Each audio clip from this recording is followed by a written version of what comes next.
What was that dream all about? Oh, I was having such a good time. The door opened, and a man stepped out of a rowboat.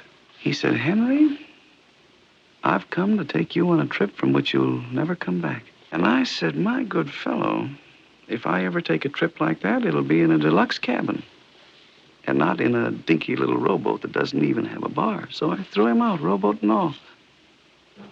He came back with a big luxury liner floating on an ocean of whiskey and soda.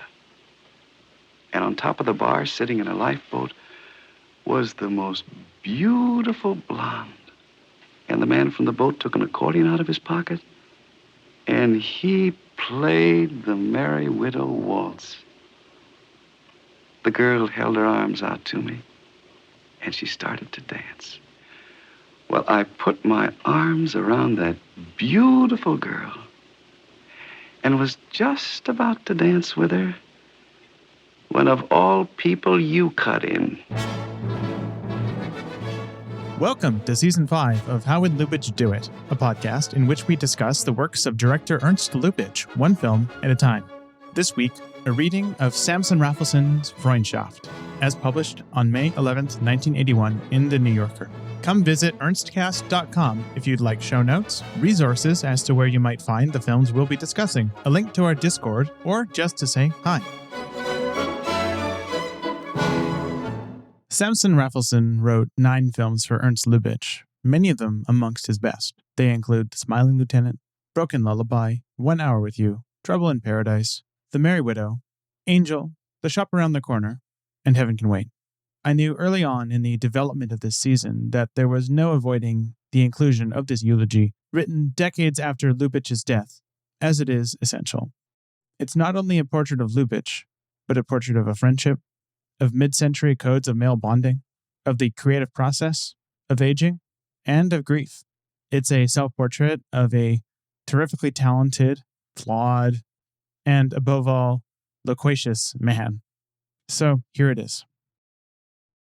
I worked on 9 talking pictures with Ernst Lubitsch from 1930 to 1947, yet I never quite felt that I knew him or that he knew me.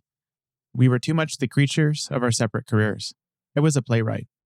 A play was something that you worked on for a year or two, during which you managed to feed, clothe, and shelter your family, and then, if the play had the sheer soaring luck to be produced and even survive on the stage and become a hit and pile money in your bank, something could sneak up from behind, for instance, the 1929 crash.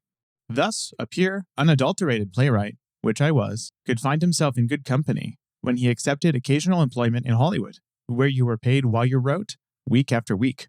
Lubitsch, in contrast, was cinema incarnate. Beginning with his early years as a silent film director in Berlin and then in Hollywood, he had captured the imagination of Europe and America. The Lubitsch touch was born. Then in Hollywood, with talking pictures, the Lubitsch touch gained in dimension, and soon he stood high and alone as the creator of a special kind of sophisticated and increasingly warm comedy never seen before or since. When he died in 1947, I mourned his loss. I stayed away from California for the next 3 decades, wrote on my own, traveled, lived, as ever, hot on the trail of the future. But recently, the future has been getting more and more predictable, and the past, all I have to do is turn around, has been coming alive, full of enigmas, clues, and challenges. Lubitsch comes up from under. He has been due to re-enter my life, even without the reminders from today's seething film culture, because I have begun to feel that he meant much more to me, and perhaps I to him, than I've ever taken the time to realize. Looking back, I can now discern a trail, not so shadowy, of signs we gave each other outside the thousands of work hours we shared, signs of giving a damn about each other as human beings. Lubitsch was not what a writer would call a writer, nor did he waste time trying to be. I doubt if he ever tried to create a story, a film, even a scene, entirely on his own. He had no vanity or illusions about himself. He was shrewd enough to cherish writers, and he welcomed the best available, roused them to outdo themselves, and at the same time, contributed on every level and in ways I cannot measure or define. This much I know. His feel for how good a scene or a picture or a performance could be was that of a genius. Such a gift is rarer by far than mere talent, which is epidemic among the mediocre. I try to remember what those thousands of hours we spent together were like. I knew nothing about film. He was the greatest film craftsman of his day. We always worked together in the same room. It might be his or my office in a studio building, a room in his home or mine in a New York or a Palm Springs hotel. We worked 6 hours a day, 5 days a week. There was no clash of egos, no rancor when we disagreed, sometimes violently, about a scene or a line. No matter how loudly we hollered, it was always in terms of the given task. We talked our writing. I always wrote by talking anyways. I was no good alone with the typewriter. Fortunately, Lubitsch was a talker too.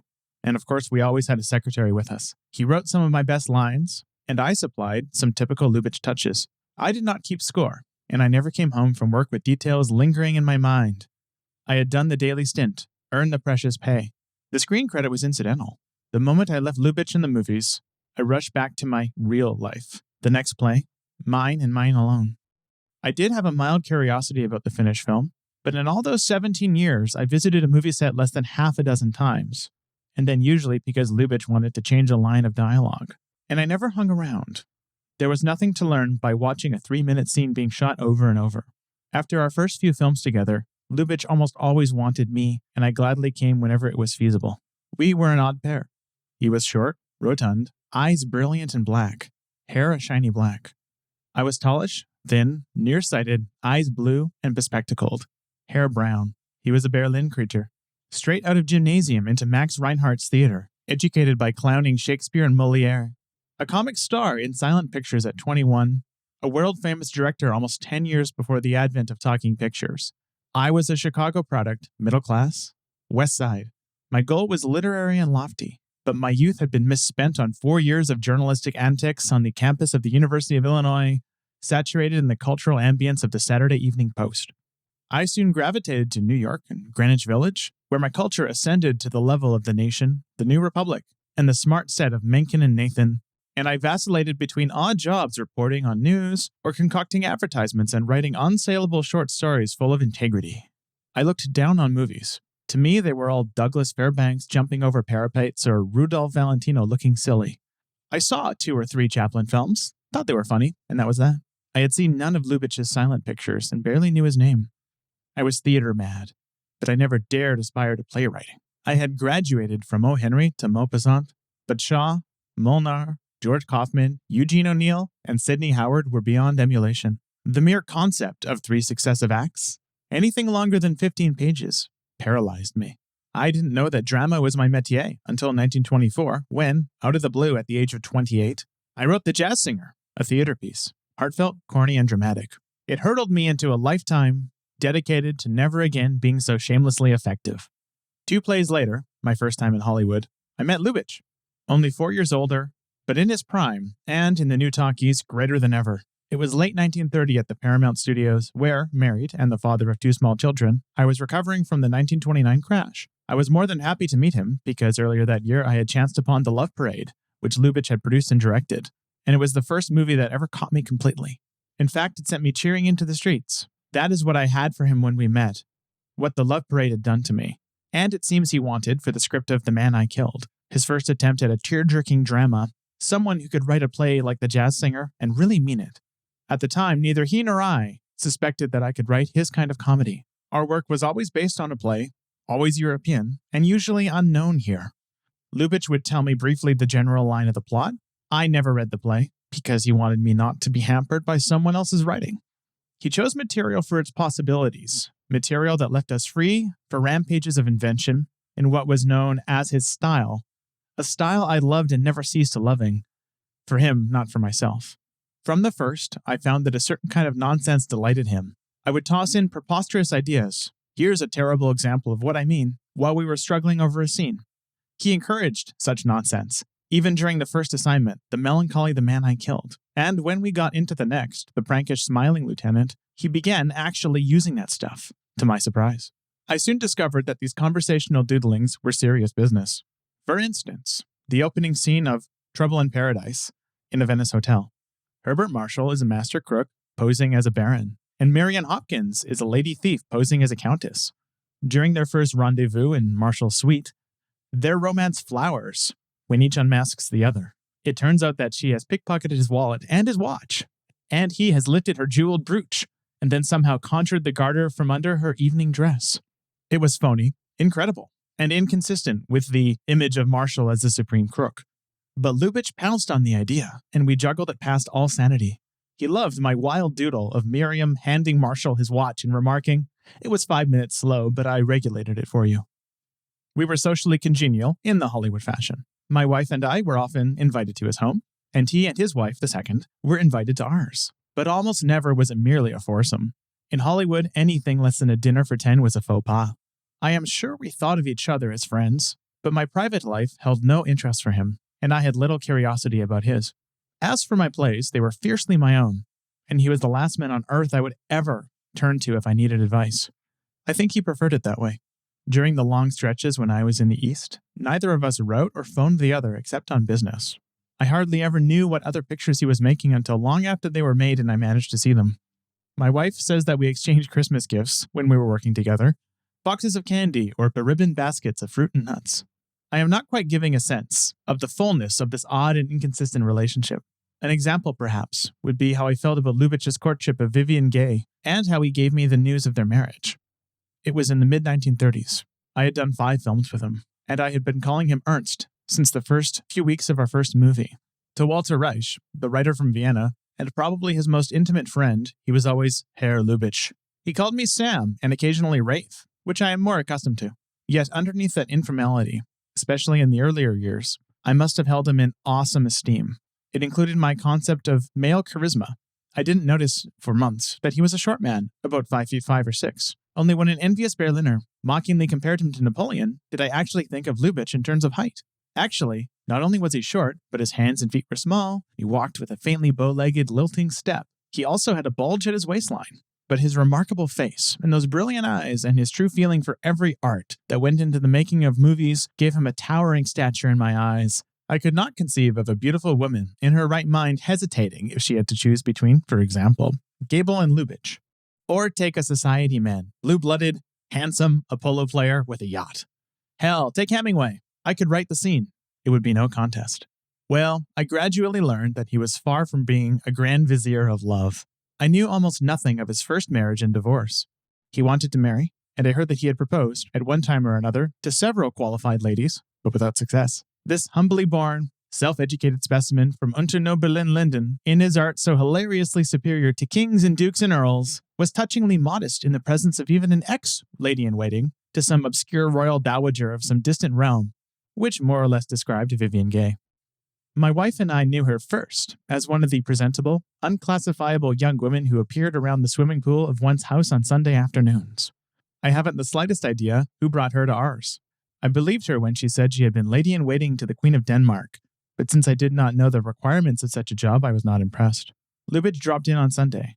He had met her some time before, got a whiff of pedigree, a dab of encouragement, and they were now in the courting stage, where she smiled but held back, and he, truly guileless, was on his best behavior.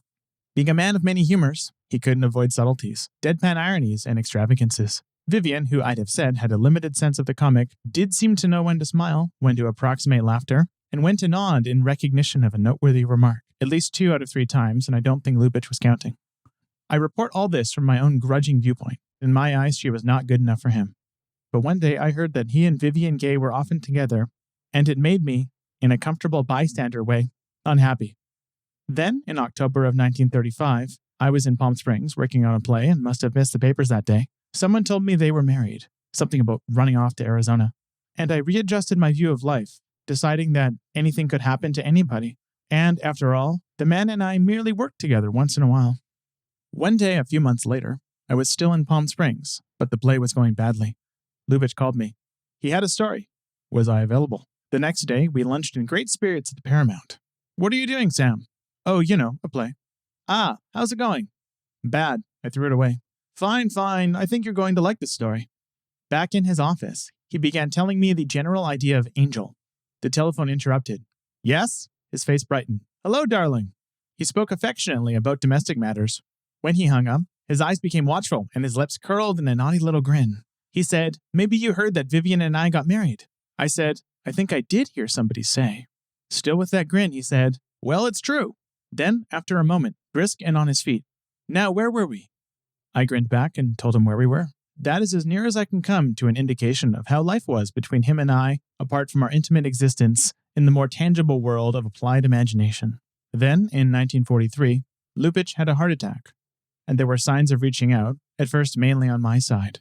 I had last been with him in the spring of 1942, when we finished our 8th picture together, Heaven Can Wait, a blithe experience. Blithe because we were at the height of our productive years.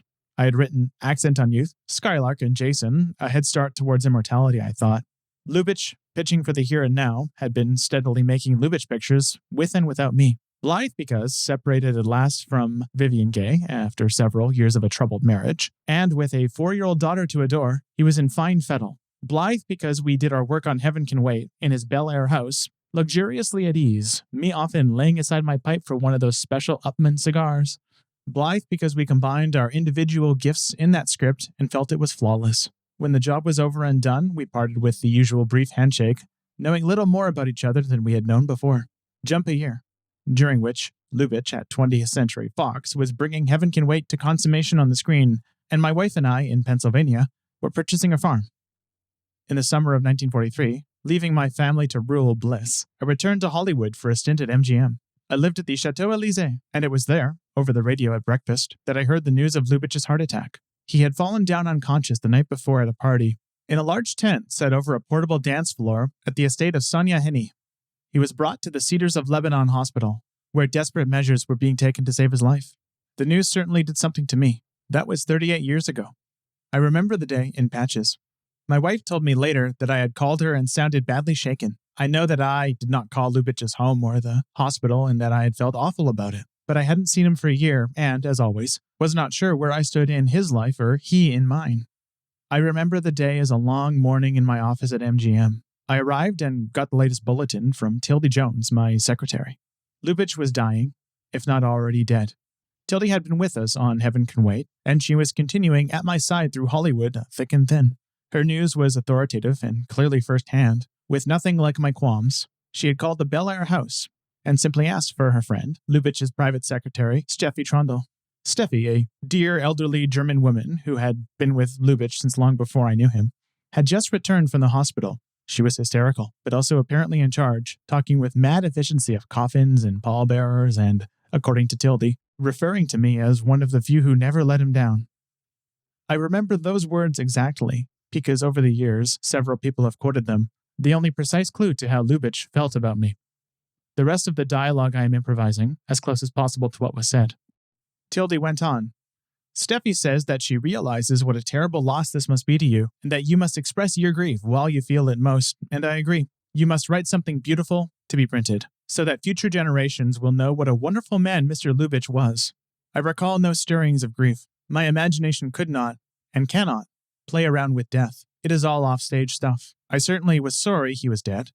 Actually, I must have felt more because, although I had promised some work to Arthur Homeblow Jr., an MGM producer, I could not get at it. I could not write anything at all. I remember making random telephone calls and that Tildy looked at me impatiently, perhaps reproachfully. Then Hornblow dropped in, a cultivated and imaginative man, and one of the few producers with a fine feeling for writers, and told me to forget the assignment. He said, "Why don't you write something about Ernst while you're in this state of mind?" He left and I turned to Tildy and tried to explain that I didn't know what to write, because, incredibly, I didn't know the man well. I didn't even know what I felt. The subject obsessed me, however, and I kept on explaining for an hour or so, until suddenly I said some words, and then some more, and they sounded right. She got them down. The rest poured out like a scene suddenly ripe and ready. I did know him. I did feel about him.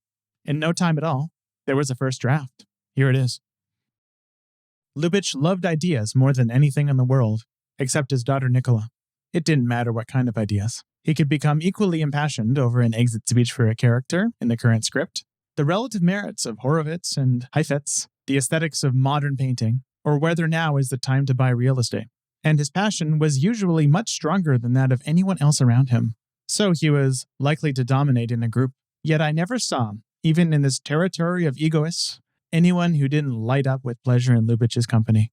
We got that pleasure, not from his brilliancy or his rightness. He was far from infallible, and his wit, being human, had its lesser moments. but from the purity and childlike delight of his lifelong love affair with ideas. An idea mattered to him more, for instance, than where his forkful of food appeared to be traveling at a given moment.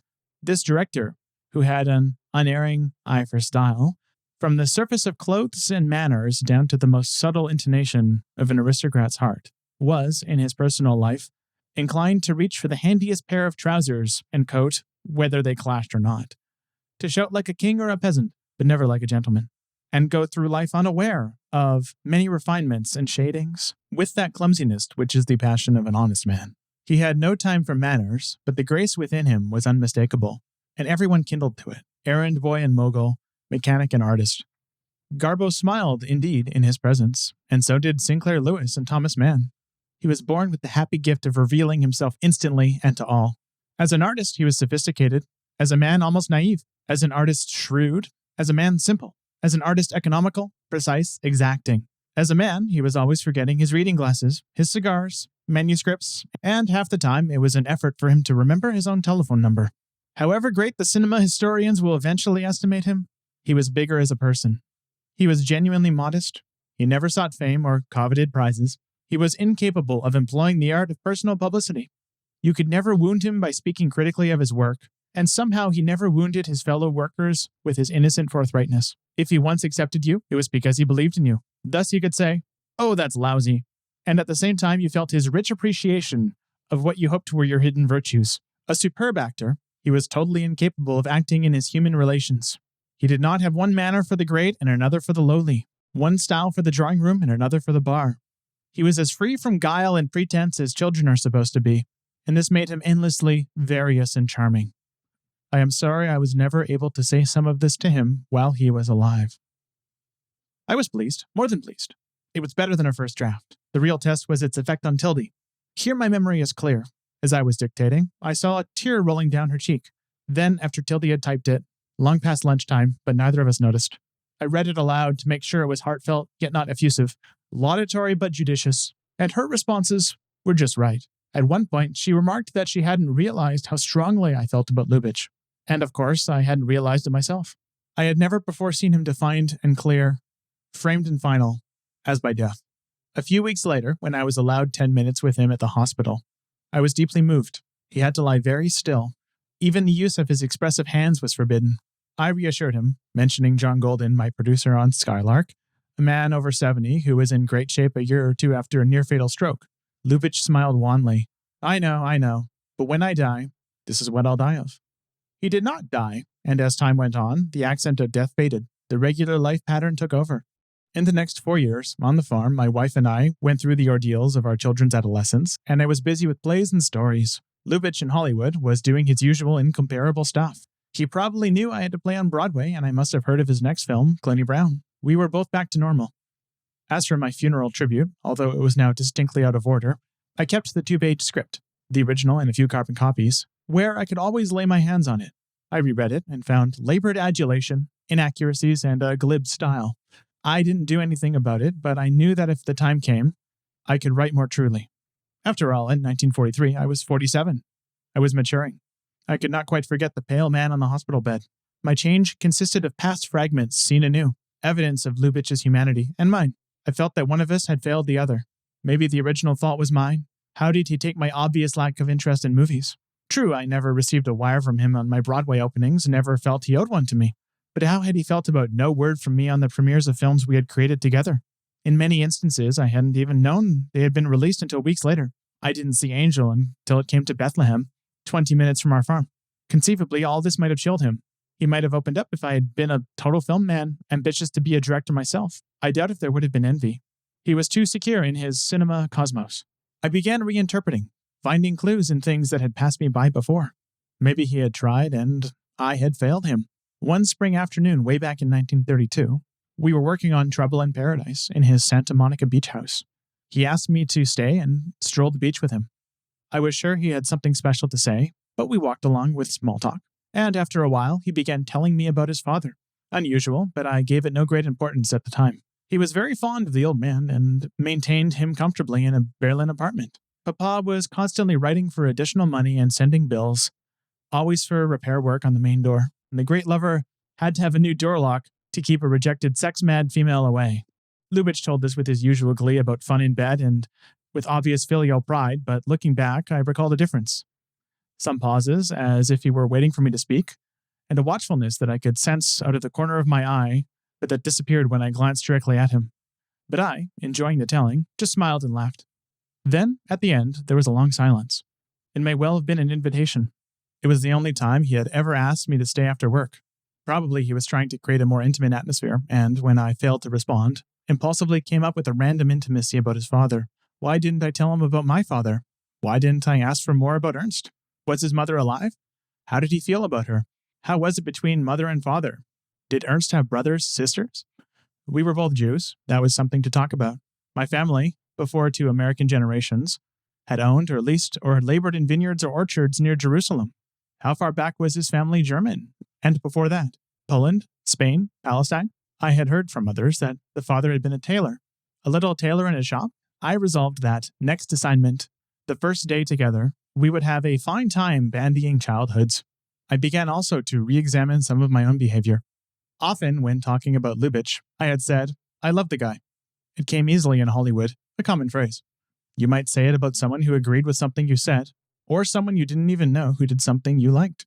But maybe I really cared. I recalled an evening in the 2nd or 3rd year of his marriage to Vivian Gay, a dinner party. My wife and I were at the same table with Lubitsch and Vivian. I already knew, felt it, found evidence every time I saw them together.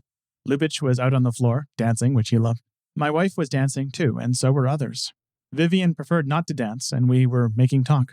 I said something about their baby girl, Nicola, that the child was beautiful and exceptionally bright, which was true. Vivian smiled and began praising the American melting pot. She believed in that melting pot, she said earnestly. Here, it was not like tired old Europe.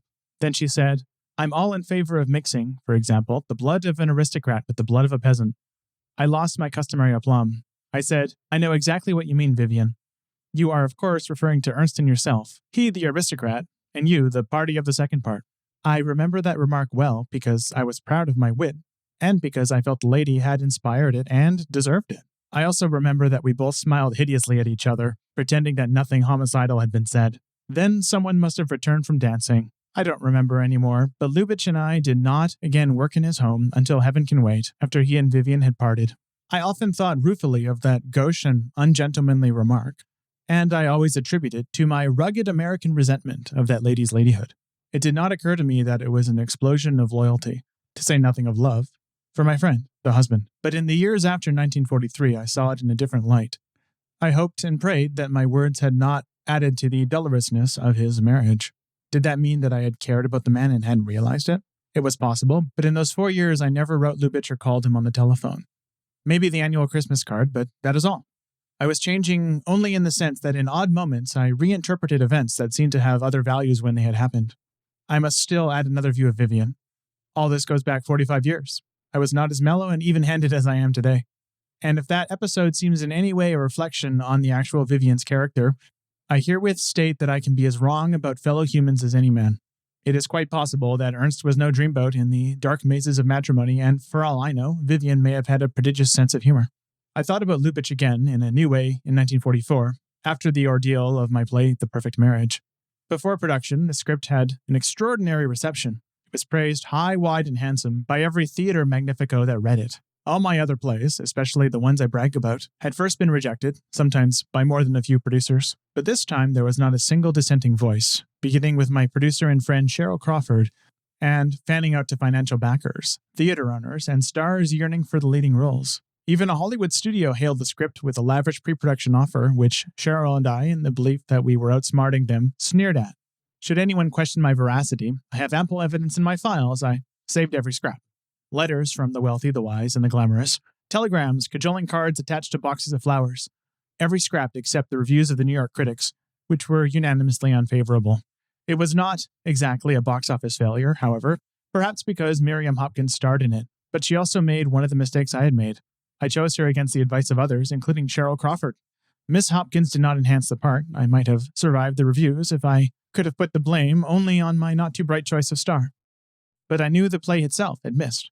In the past, I had learned from my failures. There always came a day, not long after, when I saw why I had missed, and that was rejuvenating. But here I remained in the dark. I learned nothing from the critics or from soul-searching. Could all those distinguished people who had loved the script be wrong? Yes, indeed, they could. I longed for a godlike intelligence, and naturally I thought of Lubitsch. He and I, when going good, had the gift of catching each other on a wrong trail, thus saving what easily could be months of going nowhere, writing one splendid wrong scene after another. I found myself thinking, just 5 minutes with him after I had finished the script and 5 minutes on the phone when we were casting, what a difference it could have made. In 1947, when Lubitsch called me from Hollywood for That Lady in Ermine, I was punch-drunk from a year with a frustrating comedy about a young couple who survived the destruction of the world and so eager for a break that I welcomed the assignment without fussing about the story. Lubitsch said, "You'll love it," and I took his word for it. I threw away the cluttered comedy script. It did not occur to me that I might bring it along and show it to him, and, who knows, get 5 life-saving minutes. I did, however, take the almost forgotten funeral piece, with the vague feeling that anything might happen, and that with some cuts and careful rewriting, it could be made to sound less irritatingly glib. My wife and I arrived in Hollywood on a Sunday morning in February, called Lubitsch from our rented house, and went to his Bel Air home in the afternoon. He looked lively and fit. We greeted each other as always, two fellow workers starting another job. We did not embrace. Unlike many Middle Europeans, he did not press lips to ladies' hands, nor did he salute males with a hug and a two-cheek kiss. We did our usual handshake, not the long, granite grip and eye-to-eye contact of the true American, but a sort of flap, something to get out of the way. He had changed. He had settled into living a single life, but Nicola, now 9 years old, was there, and he adored her slavishly. He had drawn closer to a few European friends steeped in the film world, German-speaking cronies like Walter Reich, Willy Wilder, and Henry Blanca. And he had, probably for the first time in his life, a real camaraderie with a lovely woman. She was Mary Luce, niece of Anita, whose platonic devotion Lubitsch received, to the surprise of everyone, with gratitude and affection, and he seemed to have an increased awareness of me as a man with a family.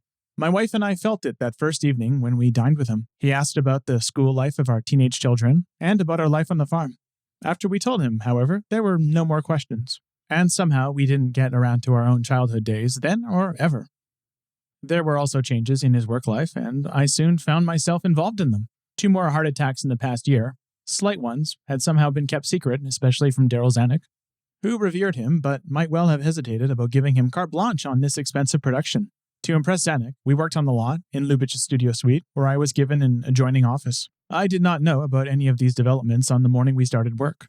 I saw that Lubitsch no longer smoked his Upmans, but chewed on cheaper cigars. Otherwise, he was in fine form, acting out every part, selling me on his approach to the original old German operetta, while the secretary, taking no chances, was making notes like crazy. She was new. Tildy was living in Seattle, married, I think, to the owner of a movie theater. I began finding fault the moment I saw what he was up to. Just another variation on the old Lubitsch fun in the castle triangle. He thought the stuff was great, and I felt that he was kidding himself. We had a typical knockdown, drag-out hollering session. Came lunchtime, and as we walked across the lot towards the executive dining room, part of his design to be seen every day, as it turned out, he looked around to be sure no one was within earshot, swore me to silence, and told me about 2, very small, believe me, heart attacks. He added, "And you can see, Sam, I'm taking good care of myself. I'm in great shape. I didn't smoke this morning. I chewed on that cigar. Did you notice?" He went on about taking walks, going to bed early, and eating sparingly. You'll see at lunch. I did see.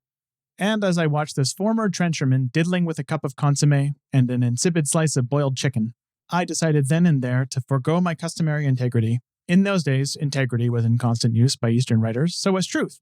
We tried to get them into every story, regardless of what we did to the story.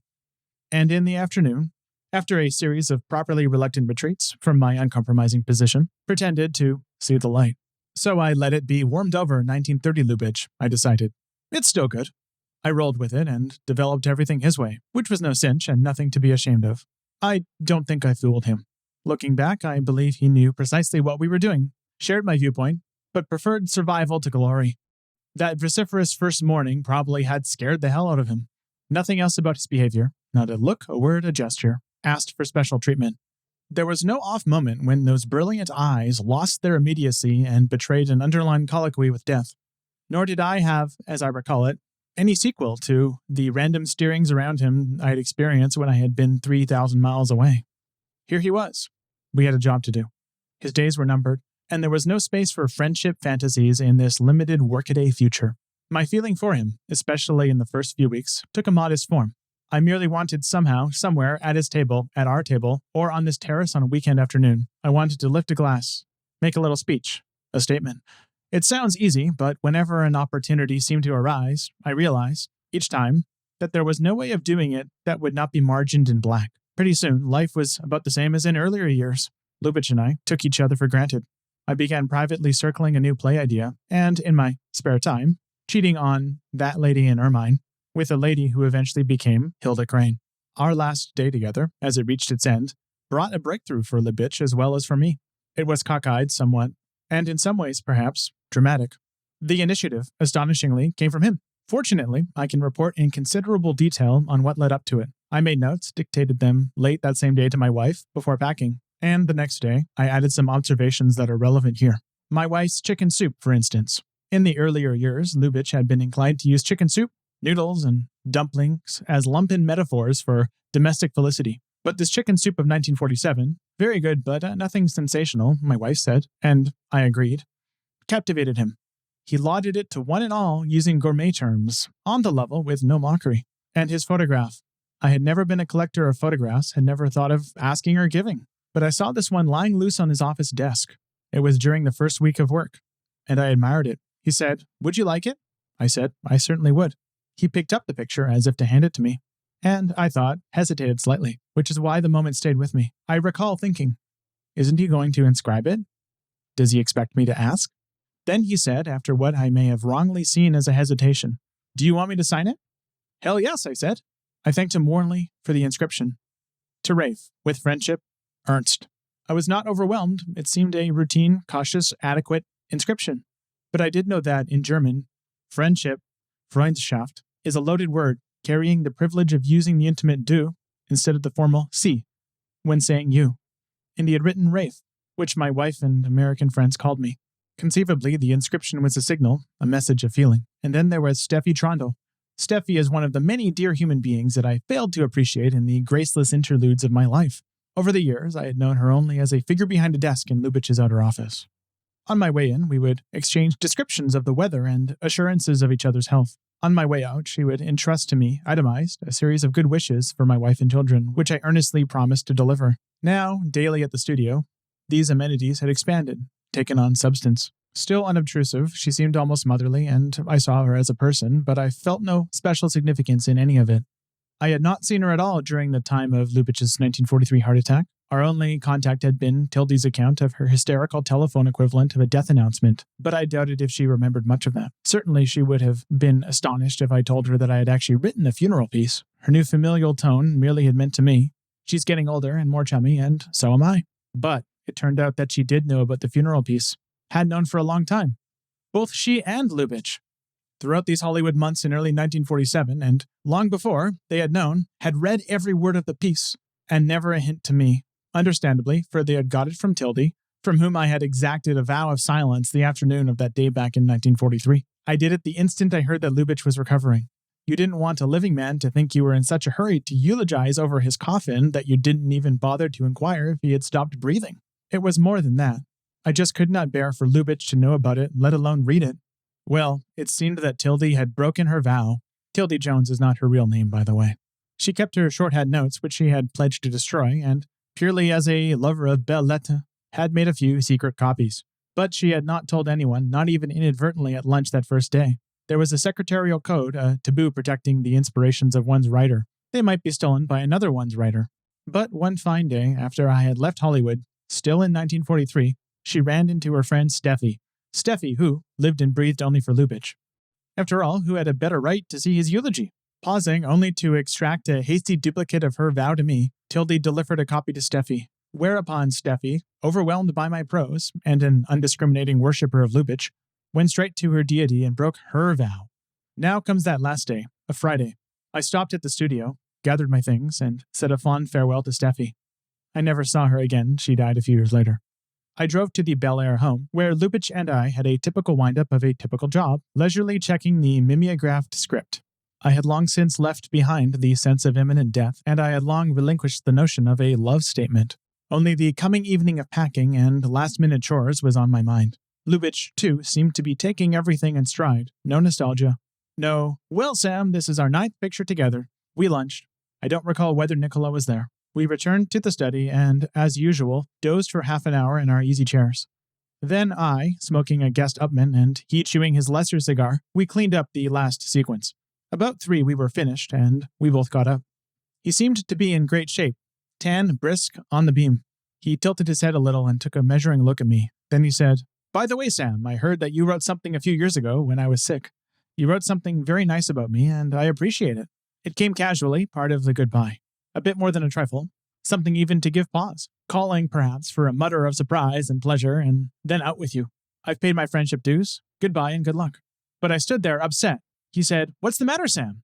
You worried about how I heard it? Come on, you should know how things leak in this town. So what? I'm telling you, I appreciate it." There was still something missing, and we were still standing in the study where we had written Heaven Can Wait. Automatically, I turned away from him, a writer with a problem, and began pacing the room. It was easy to guess the leak had come from Tildy. He, wasting no time in petty deception, admitted it. And then, of course, now it came out from under my awful suspicion. "You read it!" His guilty grin gave him away, and he told me the little story, made a humorous anecdote out of it, dwelling with the wry indulgence on the broken vows of Tildy and Steffi and on his own. "Please, Sam, don't ever tell Steffi I said a word." As he went on, I found myself visualizing that piece of writing through his eyes, and its defects became scarifying. My God, it was all about him. He was the subject matter. His life total and complete. Was that the best I could do or would do once he wasn't there to pass judgment? All he seemed to care about, however, was getting the whole thing over with, and he became serious and brisk. "What's the difference?" he said. "I liked what you wrote, Sam. I really appreciated it." This from the man who time and time again through the years, when I had drudged over a scene and he had read it, would say, "Sure, it's good, but good isn't enough. You know that. For us, it has to be terrific." And here he liked. He appreciated. It was sinister. It was ironical. The man hated me.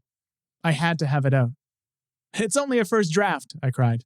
And I floundered on in fragments, saying and not saying, and almost saying that I positively would have seen the inadequacies of those 2 pages the very next day if he had been dead according to expectation. "You know damn well the jumps I can make from the first to the second or the third version," I said. I threw his words back at him. "You liked, you appreciated," accusing him of insulting my intelligence. I practically called him a monster for waiting 4 years to tell me if he truly did appreciate and like what I'd written, and a double monster for speaking now. I dared him to be honest and specify the defects. I challenged him, betting I saw more than he did, and somewhere along the line he laughed at me and I laughed too. Of course it was funny, but part of the laughter came from my relief at discovering that he was not in the least bit squeamish about his own death or any of the chapel and cemetery hijinks it would beget. That to him, the whole thing was comic.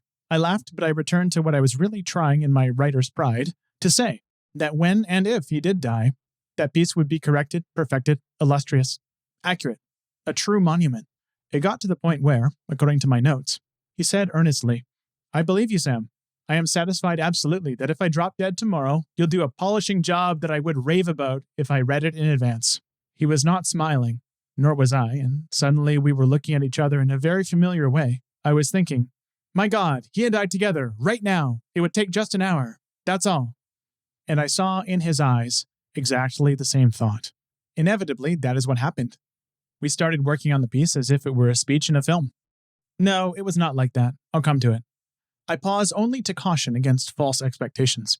Let it be clear that this is not heading into a big scene, climactic, revelatory, or dazzling.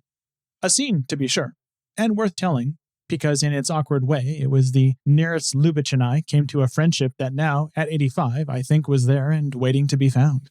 In that eye-meeting moment, I must have felt that we had been switched, transposed, as if it were, to our private working domain. 2 veterans, tried and true, royally at ease, who could together lick anything in the realm of words on paper.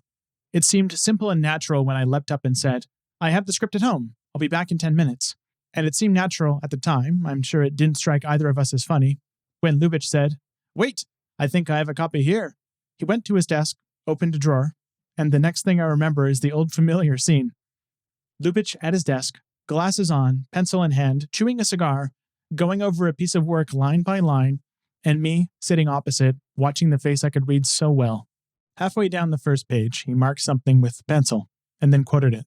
An idea mattered to him more, for instance, than where his forkful of food happened to be traveling at a given moment. His tone was impersonal, editorial. As he looked up over his glasses, he said, "I like the way you describe my bad table manners, Sam. The man was obviously not praising my style, but rankling at that single fine careless forkful. I could have made a lightning readjustment. It was easy, for I was also telling the truth. I said, "Well, I don't like it. It was exaggerating for effect. Your table manners are damn good 99% of the time." Lubitsch said, "Now, be exact, Sam, because I don't go around watching myself, and now that we're on the subject," I said, "make it 98. He returned to the script. I pulled my chair over beside his and followed him through that dangerous paragraph. Mumbling, he lingered over phrases like aristocrat's heart, handiest pair of trousers and coat whether they clashed or not, shout like a king or a peasant. I trembled at aristocrat and peasant, praying that Vivian had never, in some twisted aberrant moment, added my unfortunate remark to the unhappy vocabulary of their marriage. Apparently she had not, for he mumbled onto the end of the paragraph. Then he paused and, in that same phony, workmanlike tone, inquired of all things about the clashing pants and coats, and he added, "What about my shirts and ties?" For a moment there, I think he was actually alarmed at the image of himself trotting down the corridors of time in a series of outlandish ensembles. I said, "Nonsense." I made the point that his shirts and ties were all too quiet for any glaring contrast, and I gave my word that only once in a while his coat and pants didn't exactly match. He pinned me down. "How often?" I said, "Twice, maybe, since 1930. I swore that all this was calculated to give him an endearing image, to humanize him, as he should be the first to understand. He came to his senses and grinned at me. Let me emphasize here that Lubitsch was a modest and unpretentious man, and if any of this sounds out of character, so be it. Then he got to, however great the cinema historians will eventually estimate him, and his tone changed. He said with a touch of bitterness, "What historians? They'll laugh at you. A movie, any movie, good or bad, ends up in a tin can in a warehouse. In 10 years, it's dust." He really believed that. I had heard him say it before. He also said, to my surprise, "You're smart that you stick with the theater, Sam. What college teaches movies? But drama is literature. Your plays are published. Someday a student gets around to you. You have a fighting chance." I secretly agreed to him on both counts and made a note to rephrase his greatness. Then he picked on the part about lack of guile. That made him uncomfortable. He was always leery of people whose word was as good as their bond. He said, "You know better than to call me honest, Sam." And indeed, in the ambiance of Hollywood, I did know better. He agreed that he and I were comparatively honest. More honest, probably, than Joseph von Sternberg, and less honest than Abraham Lincoln or even Samuel Hoppenstein, a lovely man that we both admired. Then, completely steeped in his viewpoint, I took over. I went back to the opening paragraph and denounced it as misleading. In truth, as we both knew, he was hardly ever the dominant figure in a group and never wanted to be. He always felt that social life was for the flow of easy talk, and he was against, for instance, Chaplin talking over a party with his pantomimes. Let him save it for the screen. I reminded him of all that and promised to cast a benign light on his social unobtrusiveness. He nodded, but said nothing. I think there was a pause here. Then he looked at me over his glasses, reached for a fresh cigar to chew, and said something like Tildy's remark 4 years earlier. "I didn't know you had such feelings about me, Sam." And I said something like, "Well, I didn't know it either, but when I thought of you as dead, it gave me..." I remember hesitating at his supplying the writer's words. "A springboard?" I said. "Exactly." And we both smiled. He questioned whether such feelings would happen to, and he named dryly 1 or 2 writers who had worked with him. I told him that he was being childish, of course, that he was enormously liked, and I added quite a few more names. He didn't seem impressed. That was about all. It petered out. Maybe he hadn't even known that our eyes had met. And actually, what could I have possibly expected? At best, a few lucky minutes in which one of us, preferably himself, would conveniently scintillate, a touch, a phrase, a word, and the room would brighten, and Lubitsch would deliver a ringing, "Terrific!" to wipe out that grudging I appreciate. According to my notes, I looked at him and he looked at me. Uneasily, it seemed, but I didn't kid myself into thinking that I could read his mind. I got up, still in there pitching. I said something like, "Well, I'm glad we had this talk, Ernst. A thing like this, a person loses perspective. But now I really begin to see the possibilities." He said, "Don't go yet, Sam." An expression of deep thinking had come over his face. He put on his glasses again and picked up the script. "You want to know something?" he said. "This piece is beginning to grow on me. Just the way it is. Every single word, from first to last." I listened in a slight daze as he went on, arguing reasonably to the effect that there was a first draft spontaneity that had a truth of its own, transcending the literal truth. I don't remember whether it occurred to me then, but today I suspect he was suddenly smitten with the fear that, behind his back as it were, I might do a lousy rewrite job. Well, I kept standing there, probably looking untrustworthy, and suddenly he was up on his feet and around his desk. "Listen, Sam," he said. "This is different from the way we work on a scene." And he vigorously argued here that I could not be condemned for literary lapses, that these lapses, in a person of my taste, were the stammering, decisive evidence that the heart, not the mind, was speaking. As for the inexactitudes about himself, he said, "Who can object? It's your opinion." The matter had become undisguisedly personal and important to him, much more so than it could be to me. After all, it was his funeral. I saw the point and had no trouble agreeing with him. He was making sense. However, for the record, I carefully reminded him of his own ample critical observations. He dismissed them, reminding me in turn of my ironclad belief that in creative work, if you ever go for the whole truth, honoring every crumb, you're a clerk, not an artist. I accepted that, too, even if it did not exactly apply. But still, he wasn't sure of me. "Promise me, Sam," he said, "that you won't change a single word." I promised at once, of course. I was on the verge of volunteering a vow, but I refrained. Vows were a dime a dozen that day. Anyway, he believed me at last, and all was well. It was nearly 5 o'clock when we said a brief final goodbye, both having been thrown off schedule and fretting to get things done. However, as I drove in my rented car to my rented house, I was aware that I most likely would never see him again, and that this last hour had been truly cockeyed, running aslant in all directions, full of implications that might take on meaning in time. I tried to memorize highlights, phrases, expressions on his face, my own thoughts at a given moment. At home, my wife agreed that our packing, everything, could wait, and I dictated to her all I could remember. I couldn't figure out, and I still can't, whether somewhere towards the end, his "I appreciate" had been transmuted to "It's terrific." I heard the news of Lubitsch's death over the radio on the farm in Pennsylvania. That was in late November of the same year, 1947. I am sure I sent flowers, telegrams, and letters. I was immersed in a series of short stories, and there was little else I could do until sometime in December, when a letter came from Richard English, editor of The Screenwriter. He was publishing a symposium of tributes to the master, and would I write one? English gave a brief report on the funeral. It was impressive and without pomp. Lubitsch rested not in a formidable crypt, but out in the open, a simple tombstone, uncrowded, accessible, and pleasing. English admired the eulogy by Charles Brackett, and he enclosed the text. He also dwelt glowingly on Jeanette MacDonald's rendition of Beyond the Blue Horizon, adding that it was too bad she hadn't sung it that well originally for Lubitsch in Monte Carlo. I kept my promise to Lubitsch and sent the untouched first draft, untouched except for a brief obeisance to Brackett's graceful and scrupulous eulogy. Otherwise, not a comma or period was altered. I did hesitate about the little postscript in which I regretted not having made my sentiments known to the deceased while he was alive. Lubitsch and I had overlooked that item. I decided to take my promise literally and launch the dissembling postscript intact, not even revising its sloppy wording. I knew then and there, of course, that I was thus proclaiming myself a liar, if ever in the future I should find occasion to write what I am writing now, in 1981, when, had he lived, Lubitsch would have been almost 90, and, in my opinion, most amenable. Samson Raphaelson, May 11, 1981, The New Yorker. Beyond the blue horizon waits a beautiful day. Goodbye to things that mar me. Joy is waiting for me.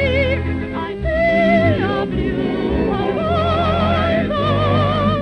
My life has only begun. Beyond the blue horizon, like a rising